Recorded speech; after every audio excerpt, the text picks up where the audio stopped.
All right, let's dive into a really critical and frankly often misunderstood part of the tax code. We're going to tackle a very costly tax trap that a lot of homeowners can fall into. It all centers on one of the best tax breaks available, the home sale exclusion. But it gets tricky when that home was also used for business or as a rental. Getting this wrong can have huge financial consequences. So we're going to break it all down. So this is the magic number, right? This is the number that's at the heart of home ownership in the U.S. tax code.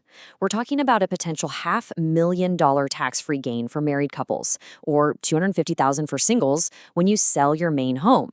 It is a fantastic benefit, all thanks to IRC's Section 111.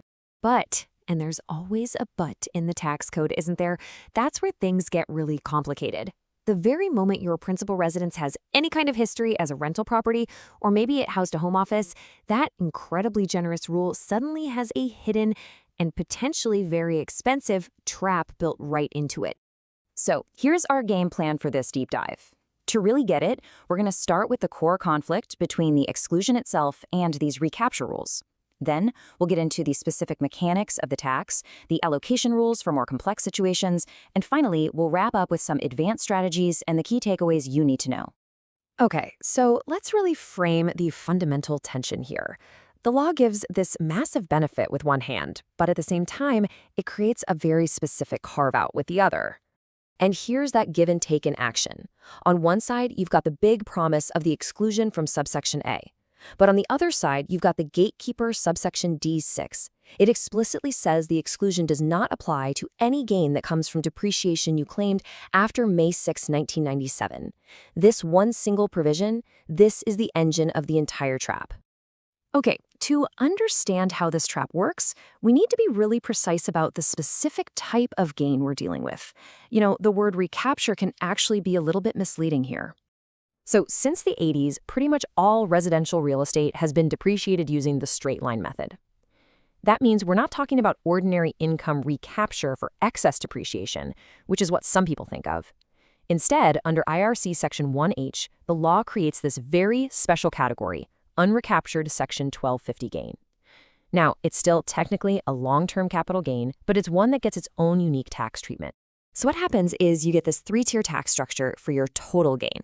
When you sell a property that has a depreciation history, that gain gets sliced up. The first piece, the pure appreciation on the home, that can be excluded under Section 121 at a 0% rate. The second piece, the part of the gain that's equal to your depreciation, is taxed as unrecaptured Section 12050 gain at a maximum rate of 25%.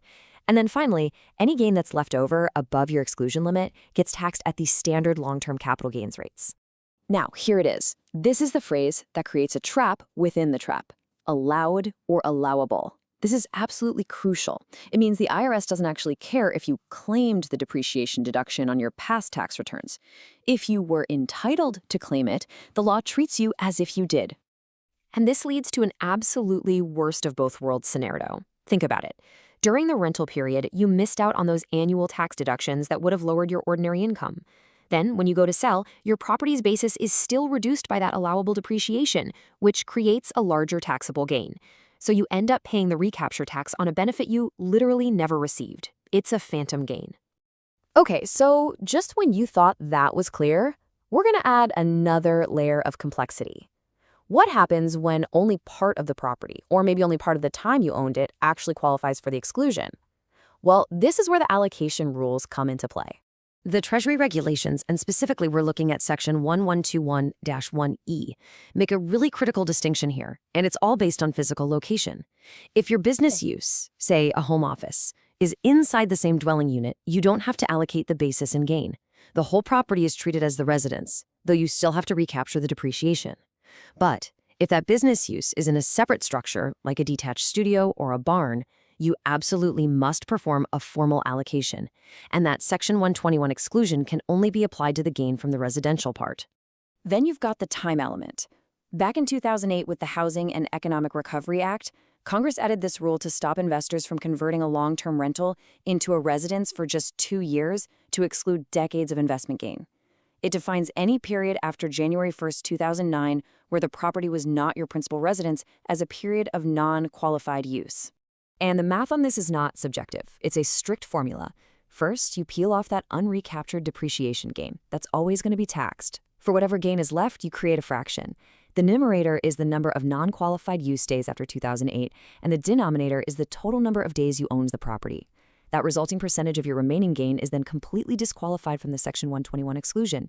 It becomes a taxable capital gain. All right, now for you investors out there, this is where things get really interesting.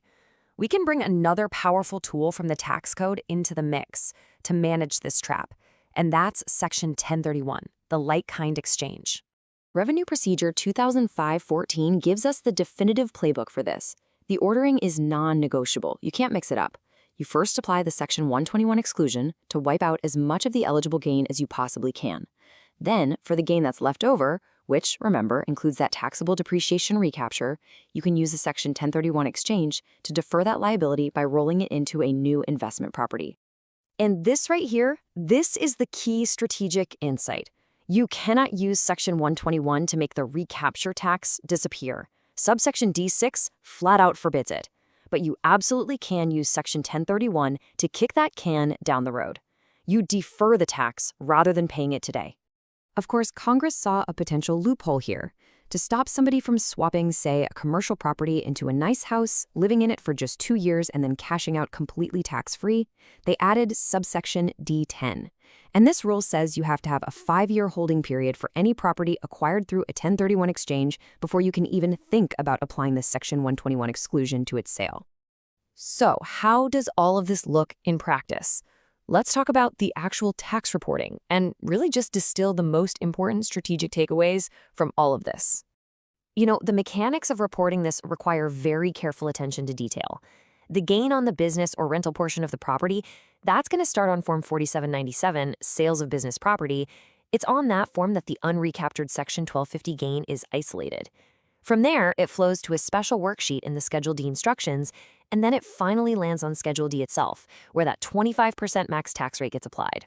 So, when you boil all of these complex rules down, these are the points that are absolutely crucial. First, depreciation is only a deferral. That tax is going to come due eventually. Second, that allowed or allowable rule is absolute, so meticulous record keeping is just non-negotiable. Third, a 1031 exchange is a powerful deferral tool. And as a small silver lining, if you have other capital losses, they'll be used to offset this higher tax 25% gain first. And this brings us to, well, the only definitive way to eliminate this recapture trap completely. The liability's permanent until you die. Under current law, Section 1014 provides for a step-up in basis.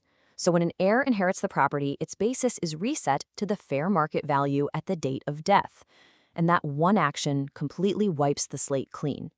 Decades of accumulated depreciation and the associated recapture tax liability, they just vanish. And that really elevates the whole conversation, doesn't it? This stops being about just a single tax return. The persistence of this recapture liability makes it a fundamental piece of multi-generational wealth and estate planning. Deciding whether to sell a property and pay the tax, defer it with a 1031 exchange, or hold it until death becomes a central strategic question with really significant financial consequences.